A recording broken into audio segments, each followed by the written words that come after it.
السلام علیکم ویورز۔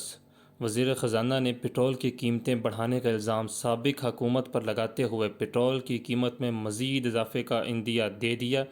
انہوں نے کہا کہ سابق وزیر خزانہ شوکت ترین نے IMF کے ساتھ جو معاہدہ کیا اس کی وجہ سے مشکل فیصلے کرنا پڑ رہے ہیں۔ 15 جون کو اوگرا کی سمری آتی ہے تو اس سے قومی خزانے میں مزید نقصان بڑھ جائے گا۔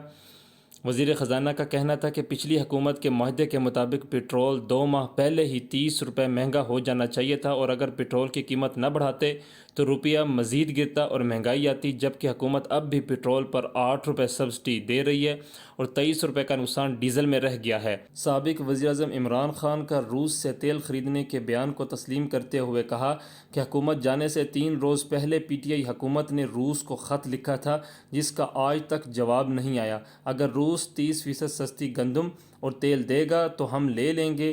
ہم روس سے گندم خریدنے کے لیے بات کر رہے ہیں۔ واضح رہے کہ حکومت نے گزشتہ روز ایک ہفتے میں دوسری بار پٹرول کی قیمت میں 30 روپے کا اضافہ کر دیا ہے، جس کے بعد فی لیٹر پٹرول کی قیمت 209 روپے 86 پیسے ہو گئی ہے۔